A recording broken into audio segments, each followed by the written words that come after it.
దేశవ్యాప్తంగా ఈరోజు భారతదేశంలో ఉన్నటువంటి అన్ని క్యాపిటల్స్లో రాజధాని సెంటర్స్లో భారతీయ జనతా పార్టీ కేంద్ర పార్టీ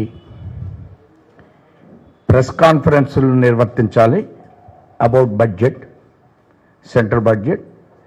ఈరోజు ఈవినింగు సాయంత్రం 4 గంటలకి ఇంటెలెక్చువల్ పర్సన్స్తో సమావేశాన్ని కూడా ఏర్పాటు చేయాలనేటువంటి గైడెన్స్ ప్రకారం ఈరోజు మన ఎక్స్టర్నల్ అఫైర్స్ మినిస్టర్ సీనియర్ బ్యూరోక్రాట్గా ఉన్నటువంటి పెద్దలు ఈరోజు మన కాన్ఫరెన్స్ని ఉద్దేశించి మాట్లాడతారు. అట్లానే వేదిక మీద పార్టీ జాతీయ కార్యదర్శి సునీల్ దియోరా గారు, రాష్ట్ర సహ ఇన్ఛార్జి, అలానే రాజ్యసభ సభ్యులు పెద్దలు జీవీఎల్ నరసింహారావు గారు ఈ కాన్ఫరెన్స్లో ఉన్నారు. Thank you.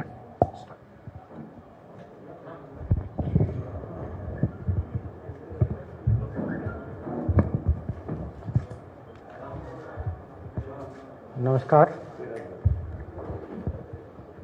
I'm really very English, okay? I'm really very pleased to be in Vijayawada with all of you today.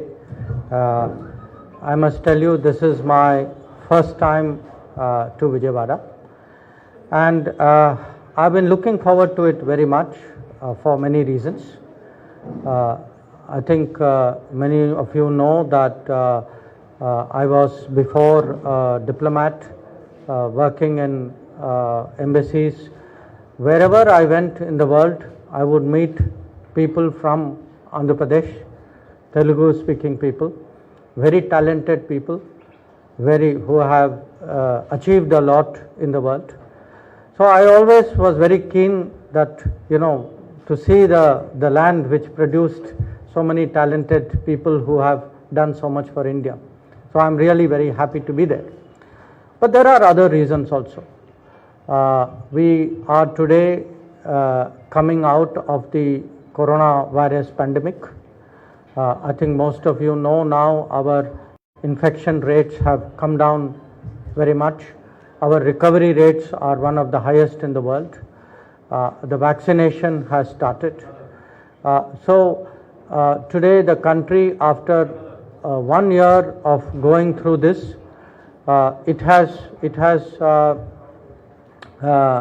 there is a confidence that we are coming out of it. But it was also, as you just heard, this is a time also for economic recovery. The annual budget was presented, and it was also a very strong budget, a very clear expression of confidence that we will come out of the economic slowdown and the lockdown.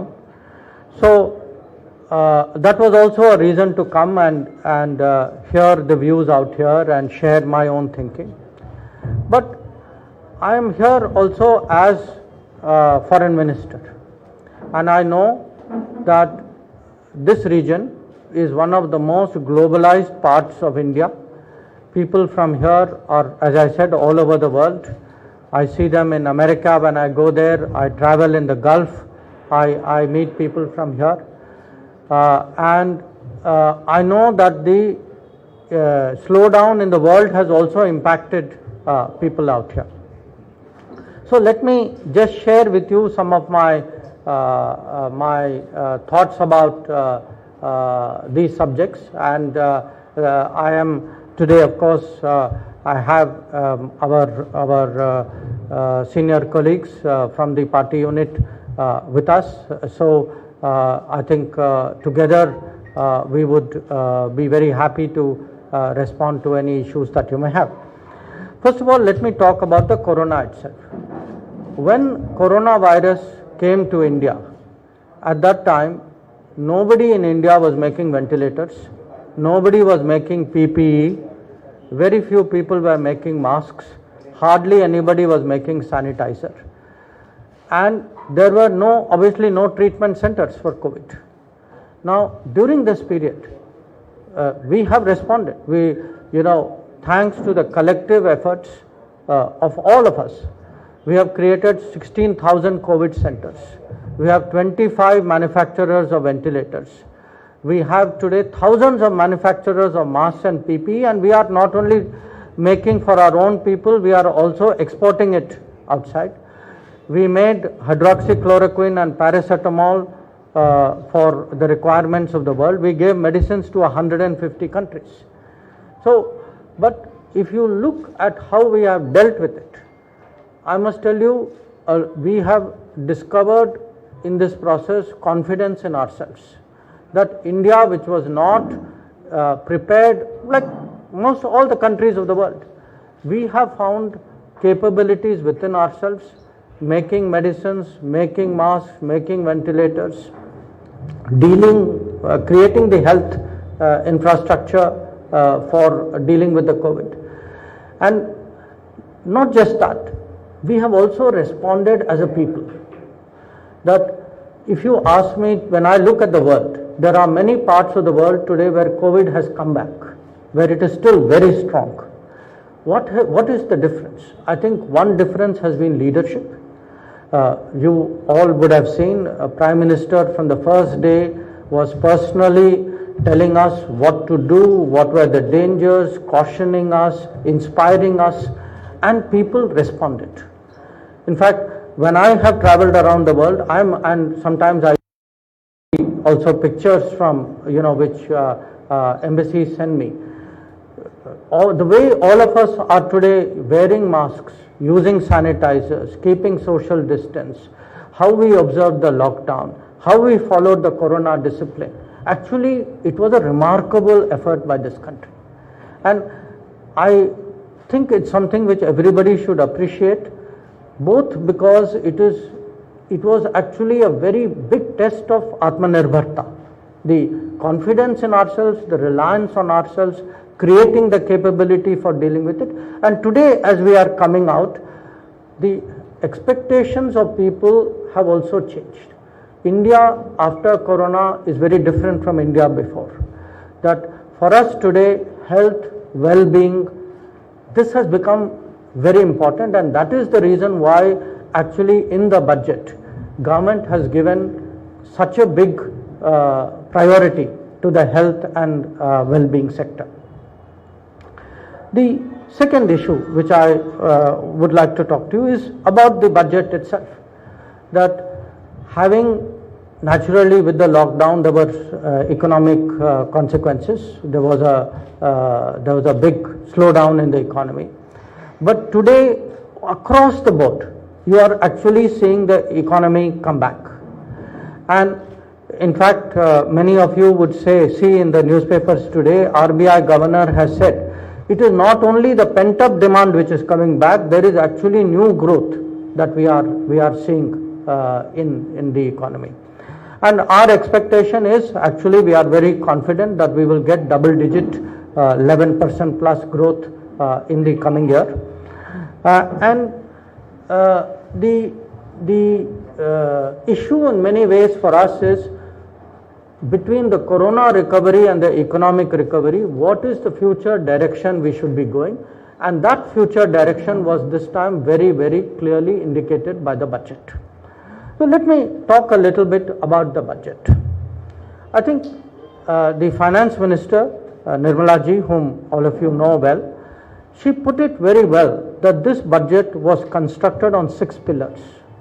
The pillars of health and well-being, of physical and financial capital and infrastructure, of inclusive development, of reinvigorating of how to use our human capital, of encouraging innovation and R&D, and of course of implementing the minimum government, maximum governance commitment which the Modi government has had and implemented from 2014, how to take that forward.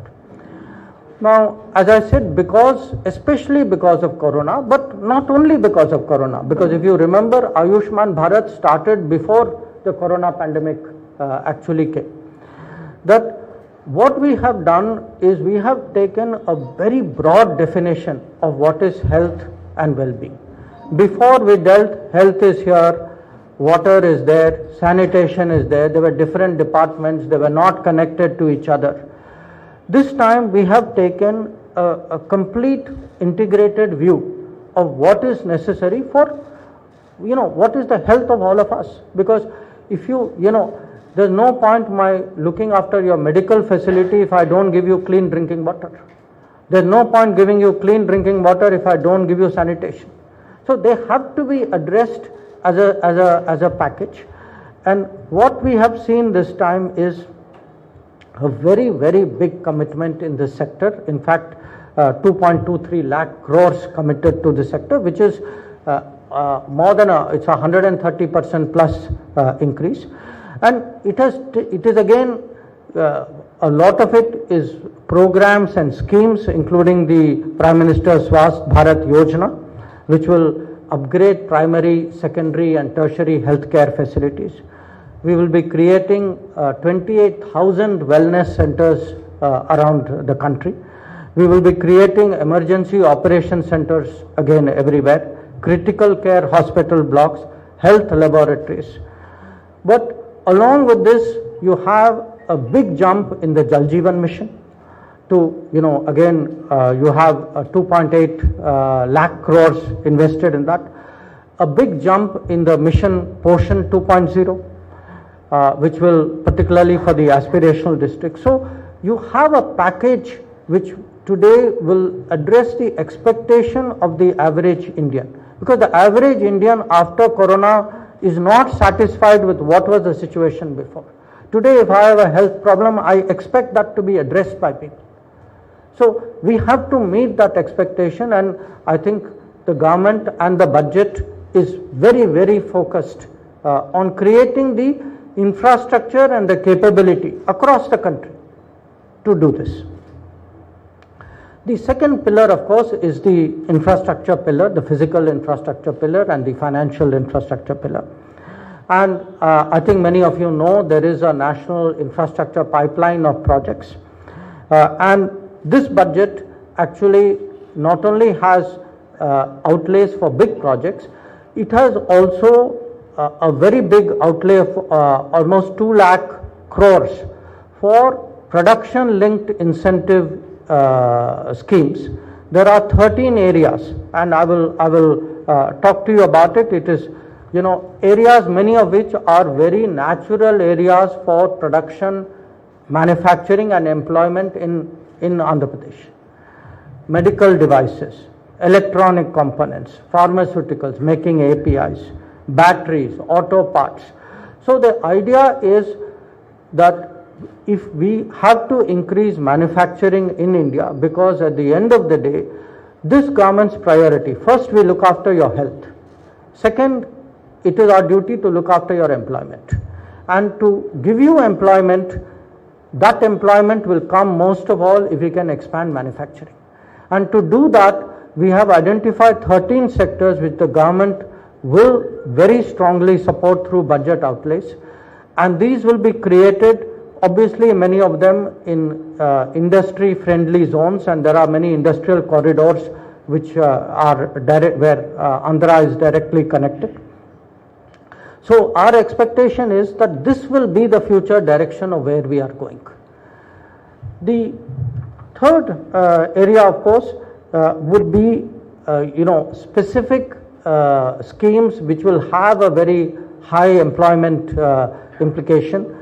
Textile parks, there is a commitment to create 7 textile parks. As I said, pharma, medical industry, these are all electronics, even electronic components, these are all areas where skilled people will get jobs. So again, it ties in between Skill India, the manufacturing of Atmanirbhar Bharat, the PLI schemes. So see this again as a package which will be designed to address the employment needs of the economic recovering India. The infrastructure side also has a very heavy physical infrastructure side. It has On the railways, both the eastern and western dedicated freight corridor will be completed by 2022. I think one part of it, Kharagpur, Vijayawada, I think affects, there will be 5 metro projects across the country. On the power side, there is a DISCOM reform, there will be national gas pipelines, and to deal with the credit challenges, there will be a bad bank which will do the asset management of what are stressed assets, so that the credit flow is very vigorous and supportive of the kind of ambitions that we have. The third pillar, of course, is the inclusive development pillar, and here I would, because I'm here in Vijayawada, I would particularly highlight the agriculture and the fisheries element of this, because there is a commitment to create 5 major fishing harbors, of which Vizag is one. But in agriculture, today a lot of attention is being given rightly to MSP related issues, and you all know, of course, that MSP purchases under the Modi government are at a record high. It is, I think Finance Minister gave all those numbers during a budget speech, how many times this has increased. But apart from that, I also want to tell you, and here I say this as External Affairs Minister, we are today being directed by the government saying explore market access abroad. That if you are making fruits or vegetables, your market should not only be in India, but should also be a Singapore, should also be a Dubai, that there are a lot of possibilities, as well as attract food processing industries, so that there is value add in agriculture. There are schemes in inclusive development and looking after the vulnerable, which are already successful. The Ujjwala scheme among them is one of the most notable. That is also being expanded by 1 crore new beneficiaries. So what you will see in inclusive development will really be the kind of support, so that as the infrastructure scales up, the employment potential of it, the people have access to the employment consequences of that. But to do that, we have to develop our own human resources fully. So the fourth pillar of the budget is actually in developing human capital. And this is again many forms. There is a commitment to upgrade 15,000 schools through the country, to create 100 new Sainik schools, that there will be 35,000 crores which will be set aside for supporting scheduled caste students, that there will be 3,000 crores which will be for the National Apprenticeship Promotion Scheme. And if again I come back to you, because as Foreign Minister I have a perspective on it. There were 2 very interesting examples. I think Finance Minister also used that in the budget. We have signed agreements with UAE and Japan, 2 very different countries. How do you prepare people for their requirements, and so that collaborate with them, do the training scheme, so that the possibility of employment in their economies, because these are labor shortage economies, that how do they get employment, and they are more likely to get employment if they are trained along with the trainers of those countries. So these are 2 very important relationships where we feel we will go ahead very, very quickly. Now that of course brings me to the 5th pillar, which is of innovation, of R&D, and R&D and innovation can take many forms. I mean, again, we should not think of this as something which is taking place in a laboratory and what do we have to do with it, because innovation and R&D will create more jobs. Today, if I were to give you vaccine, you have today vaccines made in India. One of them has been, I would say, invented in India. That and as we scale up, we will today we are seen as the pharmacy of the world. That and the jobs which will come out of this, and the cascading impact of our exports, our pharma exports which will come out, and the reputational consequences of this will be enormous. So you will see whether it is the digital domain, the pharma medical domain, even, it can be space issues, it can be oceans, even areas like translation, that today by more startups, more innovation, we are going to give an energy to the economy which will go through the entire economy. And of course, finally, I come to the minimum government, maximum governance. Many of you have seen even during the COVID period that whether it is DBT, putting money in the bank accounts of people, or it is getting your ration for so many people, you are seeing the world struggle with delivery.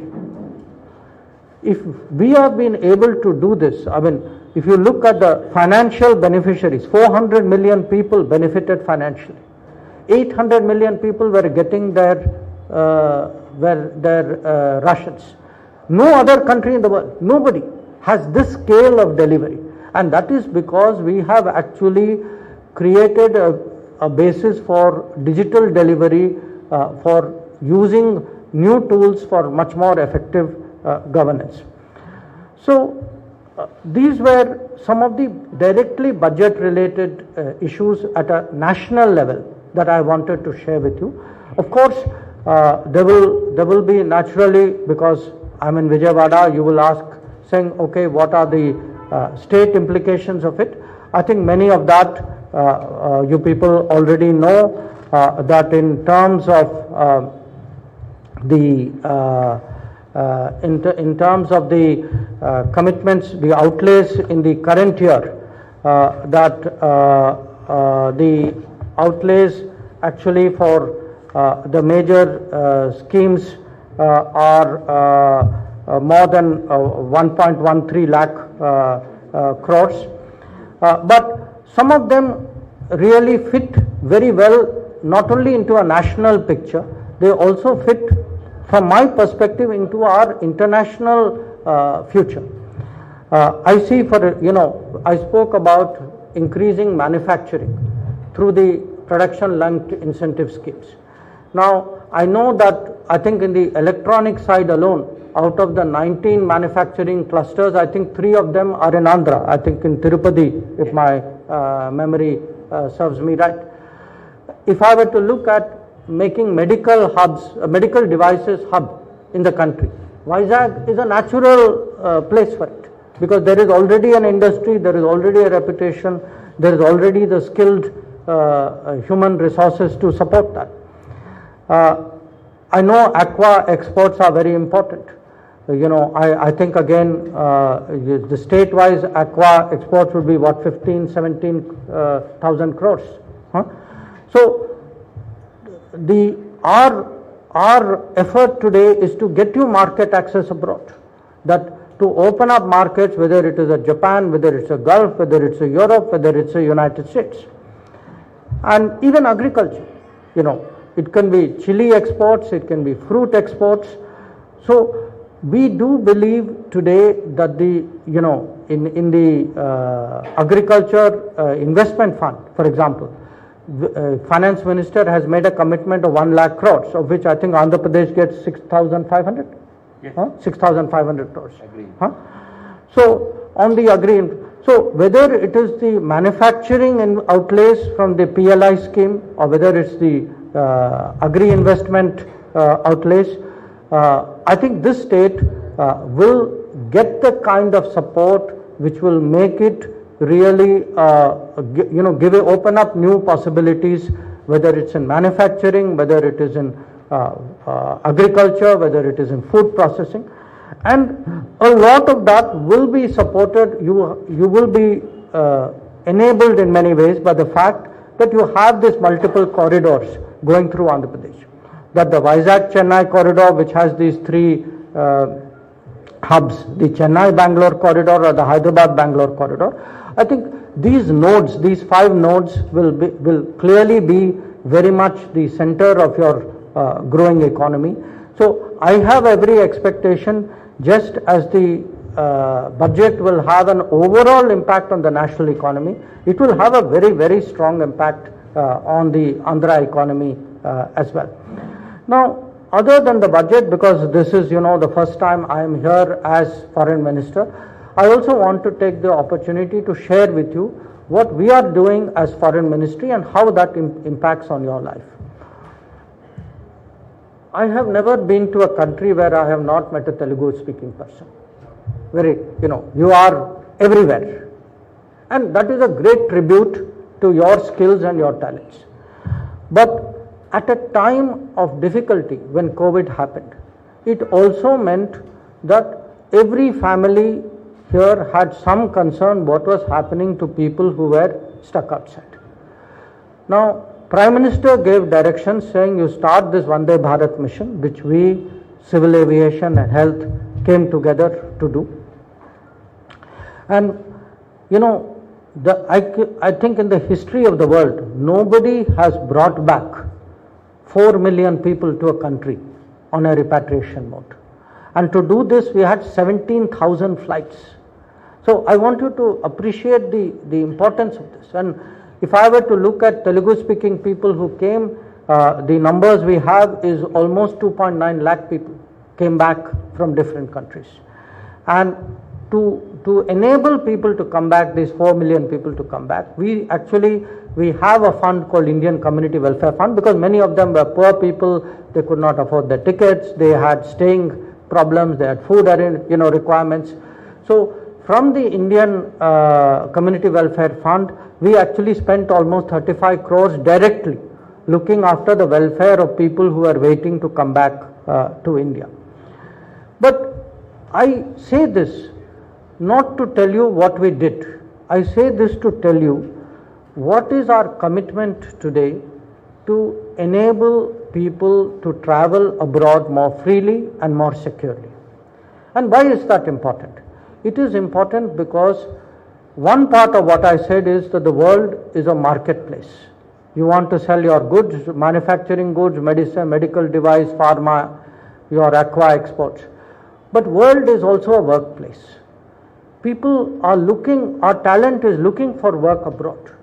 We are helping them through negotiations in Europe, in Japan, UAE, which I told you, in other countries, in Saudi Arabia. So we are today trying to make the first thing which person needs to go to work is a passport. Now, many of you will remember 10 years ago how difficult it was to get a passport. We have made getting a passport so much easier. First of all, by making passport application officers in post offices. So we have, originally there were, all through the country, there were less than 100 places you can give your passport application, 93.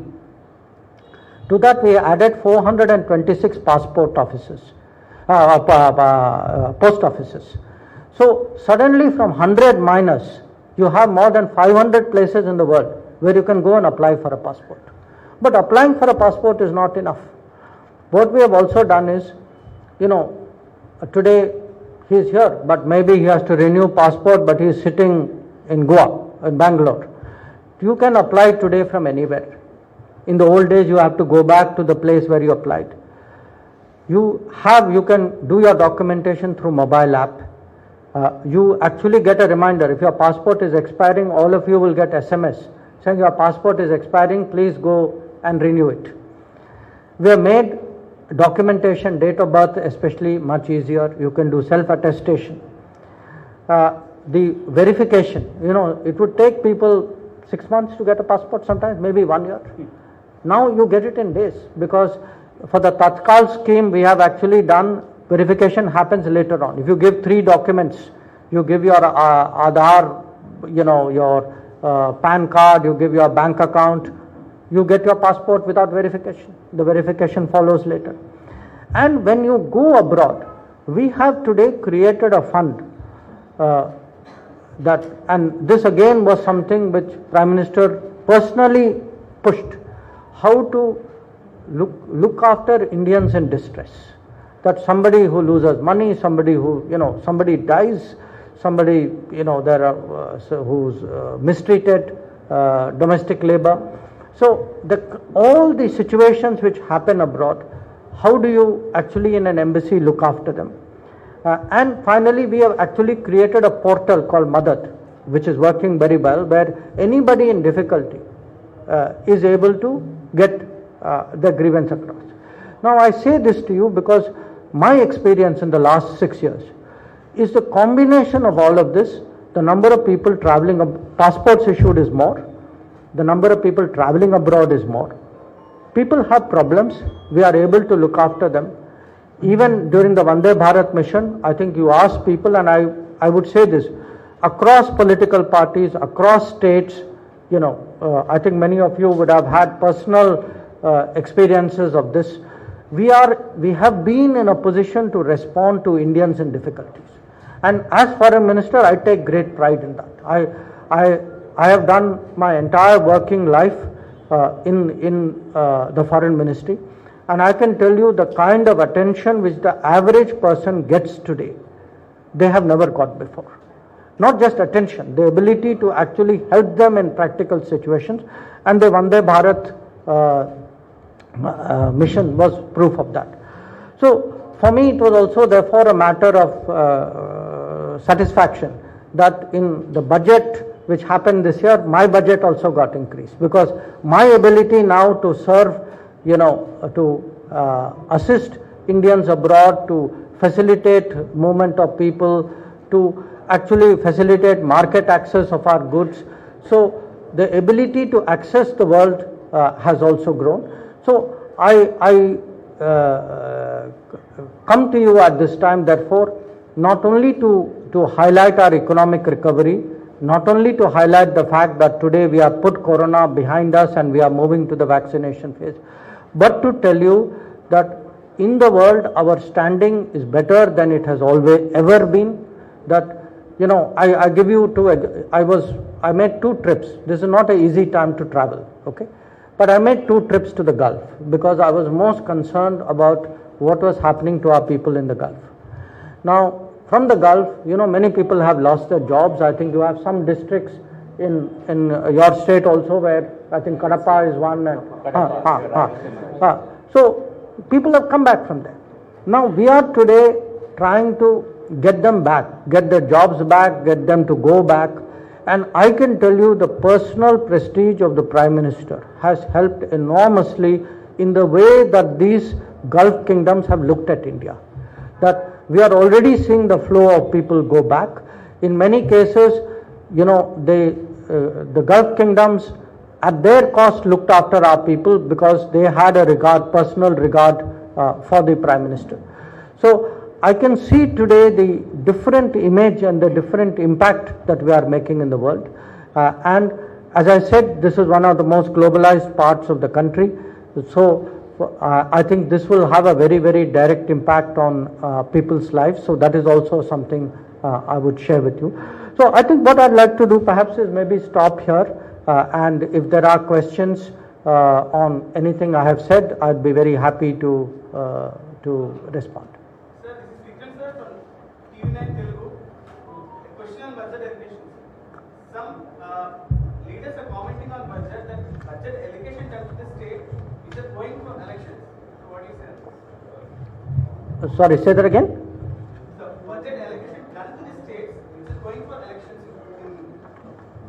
The budget is mainly allocations for states going to Congress. No, I think you should look at the figures. Okay, I mean I'm looking. No, I'm not even. First of all, a lot of the allocations are national allocations. If you are starting a national scheme doesn't apply in state 1 and not apply in state 2 unless the state decides it doesn't want it.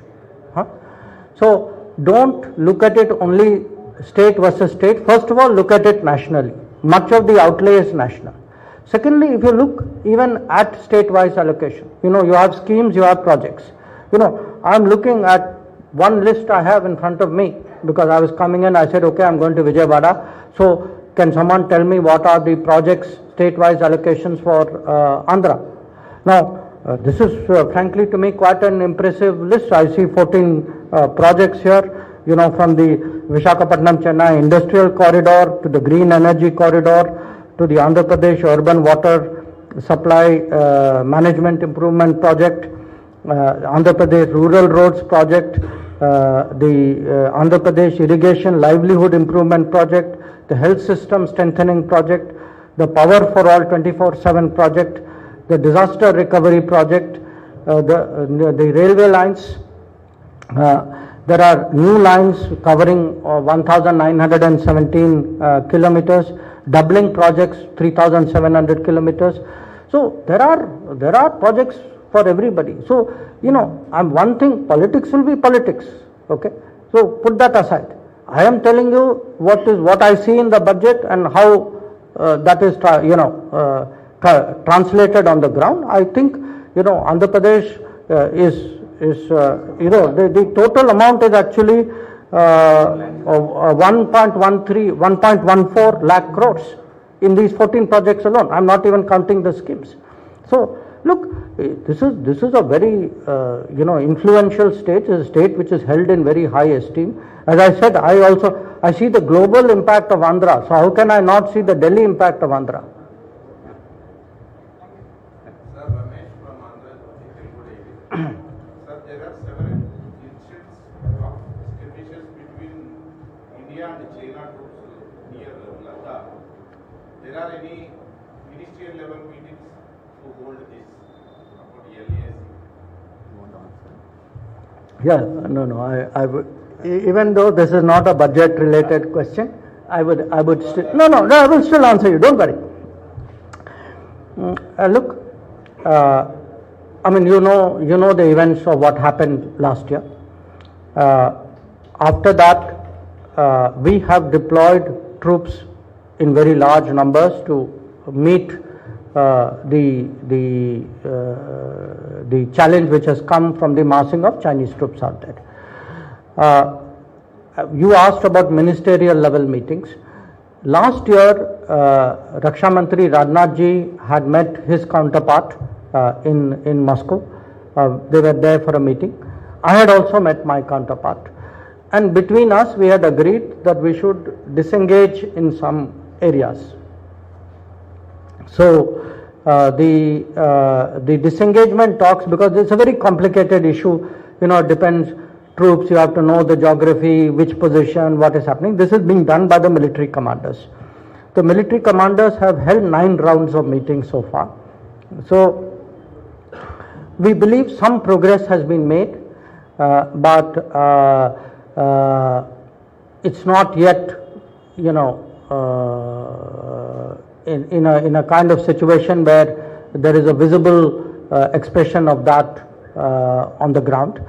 So, but I also do want to tell you, because we are talking budget here, that if you look during this period, there has been a very significant additional outlay on the defense side, both in the current financial year as well as on the capital expenditure for defense. I think there's almost an 18% increase in the capital expenditure, which is the highest increase in defense capital expenditure for 15 years. So there will be a bigger budget for defense, but direct answer to your question is, right now the military commanders are talking, and the military commanders will continue to talk.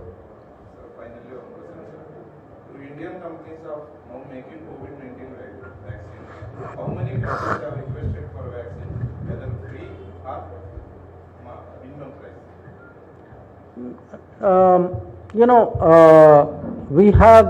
We have 3 categories of requests. Some countries have requested for medicines on, we call, grant basis, where without payment. These are often least developed countries who don't have the resources to deal with it.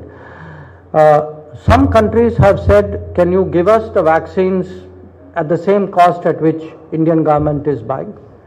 Some countries have directly contracted the vaccine producing companies and have negotiated commercially their own cost. So they will fall in these 3 categories. I think right now we have already supplied to about 15 countries, is my recollection. I would say there would be another about 25 countries who are in different stages in the pipeline. But what it has done is, today, it has put India on the map of the world. And the example, the parallel which Prime Minister drew, Prime Minister said, look, like Y2K established Indian IT industry. And I think if somebody should know it, people of Vijayawada should know, how IT industry was established by Y2K. I think today COVID will establish us as the pharmacy of the world. That people will trust our medicines, people will buy our medicines. I think if you, and because we are also, there is a Ayushman Bharat program on at the same time, we should look at health not only as a requirement for our well-being, health is also a great opportunity for employment and for production. And I think like we have become a IT power, we can become a pharma power, we can be a medical power.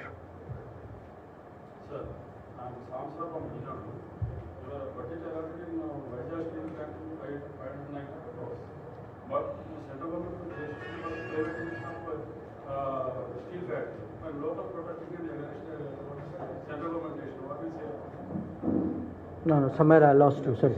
Vizag Steel Plant, Yes. it says there is an allocation in the budget of 595 crores, but there are protests against planned privatization Uh-huh. of the steel plant. Look, I think that kind of detailed question, obviously, you don't need Jaishankar, you need Dharmendra Pradhan to answer. Huh? But but I will give you. But I do want you to know that when we are looking at any decision, at the end of the day, the decision would be guided by the welfare of the people involved, by the employment aspects of that. So I'm sure, in all this privatization initiatives that we propose, it's across many sectors, that these are all factors government will keep in mind. This public will question very seriously about the concept about Vizag Steel Plant. What? No, I am aware of that. I am aware of that. So, And one more thing is, your budget not allocated any metro rail project in Vizag or any other place. You are allocated in some other states. What about in Andhra? no, see, Can I yeah, please. look, sir, Yeah. my sir. Hello. No, you just move this. చూడండి, రాష్ట్ర ప్రభుత్వం అడగకుండా రాష్ట్ర ప్రభుత్వం కేంద్ర ప్రభుత్వ guide లైన్స్కి అనుకూలంగా మరి ప్రపోజల్ సబ్మిట్ చేయకుండా ఏ పథకాన్ని, ఇటువంటి ముఖ్యంగా మెట్రో రైల్ పథకాన్ని నిర్మించడం కేంద్ర ప్రభుత్వం తనంత తాను చేసే కార్యక్రమం కాదు. ఇది గతంలోనే చంద్రబాబు నాయుడు ప్రభుత్వం కాలం నుంచే మరి కేంద్ర ప్రభుత్వం నుంచి చర్చ జరిగినప్పటికీ రాష్ట్ర ప్రభుత్వం పూర్తిగా సరైన ప్రపోజల్స్తో ముందుకు రాలేదు కాబట్టి ఇది ముందుకు వెళ్ళలేదు. రాష్ట్ర ప్రభుత్వం చొరవ తీసుకుంటే ఖచ్చితంగా ఇవి కూడా ఈ రోజు కాకపోతే వచ్చే బడ్జెట్లో వచ్చే విధంగా మా వంతు కృషి మేము చేస్తాం. కాబట్టి రాష్ట్ర ప్రభుత్వం నుంచి అనేక పథకాలు నేను ఈరోజు తప్పనిసరిగా చెప్పాలి. మనం విభజన చట్టం గురించి ప్రతి సందర్భంలో మాట్లాడతాం. విభజన చట్టంలో చాలా జరగవలసిన పనులు రాష్ట్ర ప్రభుత్వ నిర్లక్ష్య కారణంగా జరగటం లేదు. మన పోర్టు దుగ్గిరాజపట్నం పోర్టు కుదరదని కేంద్ర ప్రభుత్వం చెప్పి మరో పోర్టు కోసం ప్రతిపాదనలు పంపించండి అని చంద్రబాబు నాయుడు దగ్గర నుంచి చిన్నప్పటి నుంచి దాదాపుగా 4 సంవత్సరాల నుంచి ఆ ప్రభుత్వాన్ని ఈ ప్రభుత్వాన్ని మరలా అడుగుతోంది. కానీ రాష్ట్ర ప్రభుత్వం స్పందించటం లేదు. సో కాబట్టి రాష్ట్ర ప్రభుత్వం కేవలం రాజకీయాలకే పరిమితం కాకుండా ప్రస్తుతం అధికారంలో ఉన్న వైసీపీ, గతంలో టీడీపీ మరి స్వార్థ లాభాలు కాంట్రాక్టుల కోసం కాకుండా మరి కేంద్రం నుంచి రావాల్సినటువంటి వాటికి చిత్తశుద్ధితో పనిచేస్తే స్వయంగా వెంటనే అమలవుతాయి. నిన్న నేను అడిగిన ఒక ప్రశ్నకు సమాధానంగా చిత్తూరులో నేషనల్ ఇన్వెస్ట్మెంట్ మ్యానుఫ్యాక్చరింగ్ జోన్ని 2013లో శాంక్షన్ చేస్తే తర్వాత మా ప్రభుత్వం వచ్చి దానికి పూర్తి స్థాయి అనుమతి ఇస్తే ఇప్పటి వరకు భూసేకరణ జరగలేదు. మీరు రాష్ట్ర ప్రభుత్వాన్ని దయచేసి ప్రశ్నించండి. అలాగే వైజాగ్ చెన్నై ఇండస్ట్రియల్ కారిడార్లో శ్రీకాళహస్తిలో ఒక ఇండస్ట్రియల్ జోన్ వచ్చే అవకాశం ఉంది, పట్టణం. దానికి ఇంతవరకు భూసేకరణ పూర్తి స్థాయిలో జరగలేదు. రాష్ట్ర ప్రభుత్వాలు ఇక్కడ నిద్రపోతూ నిర్లక్ష్యం చేస్తూ చేపట్టవలసిన అభివృద్ధిని సత్వరం చేపట్టకుండా కేవలం రాజకీయ అంశాలతో మాట్లాడుతూ ఈ బడ్జెట్ బాగలేదు, అది బాగలేదు అని చెప్పటం ప్రజల్ని వంచటమే. నేను ఈ రాష్ట్ర ప్రభుత్వాన్ని అనేక సందర్భాలు మేము ఈ సమావేశాల తర్వాత ప్రశ్నిస్తాం. పోర్టు నిర్మాణం కోసం మీరు తీసుకున్న చొరవ ఏంటి? ఎందుకు చంద్రబాబు నాయుడు గతంలో రామాయపట్నంలో మీకు అనుకూలంగా ఉందా, మీకు ఒప్పుకుంటారా, ఆల్టర్నేట్ సజెస్ట్ చేయమని చంద్రబాబు నాయుడు ప్రభుత్వాన్ని గడ్కరీ గారు మంత్రిగా ఉండగా 3 సందర్భాల్లో లేఖలు రాసి అడిగారు. వీళ్ళు ఇక్కడ నిద్రపోతున్నారు, వీళ్ళకి ఎంతసేపు మాకు ఇవ్వండి, మాకు కాంట్రాక్ట్లు ఇవ్వండి, మేమే ఆ కాంట్రాక్టులు చేపడతాం అన్న శ్రద్ధ తప్పితే నిజంగా ప్రాజెక్టులు రావాలన్న శ్రద్ధ లేదు. అలాగే మరి విశాఖపట్నం ఇండస్ట్రియల్ పట్నం, ఇవన్నీ కూడా రాష్ట్ర ప్రభుత్వాలు 5 ఇండస్ట్రియల్ నగరాలు మన రాష్ట్రానికి ఇస్తున్నారు. వీటి అమలుపై కాస్త శ్రద్ధ పెడితే రాష్ట్ర ప్రభుత్వం ఈ అనవసరపు రాజకీయాలు మానుకుంటే 6 రెట్లు నిన్న నాకు ఇచ్చిన సమాధానంలో వైజాగ్ చెన్నై ఇండస్ట్రియల్ కారిడార్ ఒక్కటే పూర్తి నిర్మాణం జరిగితే ఆ ప్రాంత జీడిపి 6 రెట్లు పెరుగుతుందని, ఈ రాష్ట్రంలో మరి మ్యానుఫ్యాక్చరింగ్ అవుట్పుట్ ఏదైతే ఉందో 1,10,000 కోట్ల నుంచి దాదాపుగా 7 లక్షల కోట్లకు పెరుగుతుందని, 1,10,00,000 ఉద్యోగాలు కేవలం వైజాగ్ చెన్నై ఇండస్ట్రియల్ కారిడార్లో నిర్మాణం అవుతాయని చెప్తున్నారు. కానీ చంద్రబాబు నాయుడు ఎంతసేపు తనకు కావాల్సిన రాజకీయ అజెండాను ఎత్తుకున్నాడు. ఈ ప్రభుత్వం వచ్చి కూడా ఏదో రకంగా నిధులు పట్టుకొచ్చి తమ మరి పథకాలకు వాడుకోవాలని చూస్తుంది తప్పితే రియల్ అభివృద్ధి రాష్ట్రంలో జరుగుతోంది అంటే అది కేవలం మోదీ గారి ప్రభుత్వం ద్వారానే జరుగుతోంది. 5 ఇండస్ట్రియల్ నగరాలు ఈ దేశంలో ఏ రాష్ట్రానికి ఇవ్వలేదు. అలాగే ఎలక్ట్రానిక్ మ్యానుఫ్యాక్చరింగ్ జోన్స్ మీద మంత్రి గారు చెప్పారు ఇప్పుడే, దేశవ్యాప్తంగా 19 ఉంటే 3 of these electronic manufacturing clusters are only in Andhra Pradesh. మరి ఏ రాష్ట్రానికి ఇచ్చారు ఇన్ని? Highest for any state. So కాబట్టి కేవలం మోదీ గారి ప్రభుత్వం చేసే మంచి పనులు ప్రజలకు చేరకూడదని తమ రాజకీయంగా అనుకూలంగా ఉన్నటువంటి అజెండాలను మాత్రమే మాట్లాడుతూ మరి లక్షల కోట్ల లబ్ధి చేకూరే పథకాలపై శ్రద్ధ పెట్టకుండా అటు టీడీపీ ఇటు వైసీపీ కాంట్రాక్ట్లు ఎలా దండుకోవాలి, ఏ పథకాల ద్వారా కాంట్రాక్టులు లబ్ధి చేకూరుతుంది అన్నటువంటి విషయాలపైనే ఫోకస్ పెట్టడం వలన అప్పుడు టీడీపీ ఎటువంటి రాజకీయాలు చేసింది, అవే రాజకీయాలు మళ్ళీ వైసీపీ చేస్తోంది. మరొకసారి ఇందాక మంత్రి గారు చెప్తూ వందే భారత్ మిషన్లో నా స్వయం అనుభవం కూడా I want to share my personal experience. మన రాష్ట్రం నుంచి అనేక మంది వేరు దేశాల్లో ఇరుక్కుపోయినప్పుడు నేను స్వయంగా మరి మంత్రిత్వ శాఖతో మాట్లాడటం, బంగ్లాదేశ్లో మన రాష్ట్రానికి చెందిన 12 మంది అమ్మాయిలు ఎంబీబీఎస్ చదివే వాళ్ళు రాష్ట్రానికి రాక ఇబ్బందులు ఉంటే స్వయంగా డాక్టర్ జయశంకర్ గారితో నేను మాట్లాడితే ఆయన అక్కడ అంబాసిడర్తో మాట్లాడి వారు వెంటనే రాష్ట్రానికి వచ్చేలా ఏర్పాటు చేశారు. అలాగే ఫిలిప్పైన్స్లో ఒక medical student, one of our medical students died in an accident during Covid period. So మన మినిస్ట్రీ ద్వారా వారందరినీ పిల్లవాడిని ఇక్కడికి బాడీని తీసుకొచ్చి ఏర్పాటు చేయటం జరిగింది. ఈ రకంగా గతంలో లేని మొన్న మరి నేను వారి మంత్రిత్వ శాఖలో పార్లమెంటరీ కమిటీలో కూడా నేను కన్సల్టేటివ్ కమిటీలో సభ్యుడిని.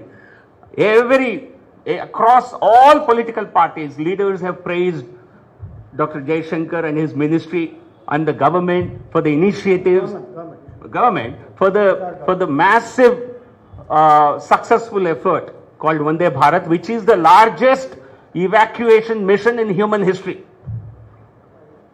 Thank you. జో బైడెన్ గతంలో పాకిస్తాన్ ఫ్రెండ్లీగా ఉండేవాడు, మోదీజీ ఏమో ట్రంప్తో ఫ్రెండ్లీగా ఉండేవాళ్ళు. ఇప్పుడు మన India strategy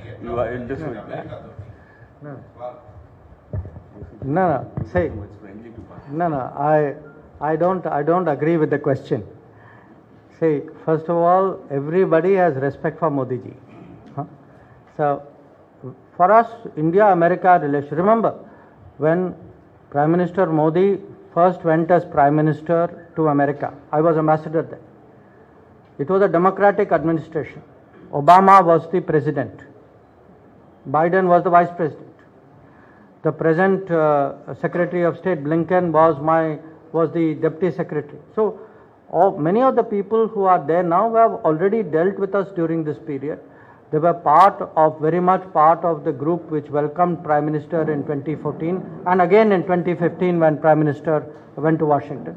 So I don't agree with what you are saying. I think we have the ability, we have many friends politics, look, political changes will happen in all countries.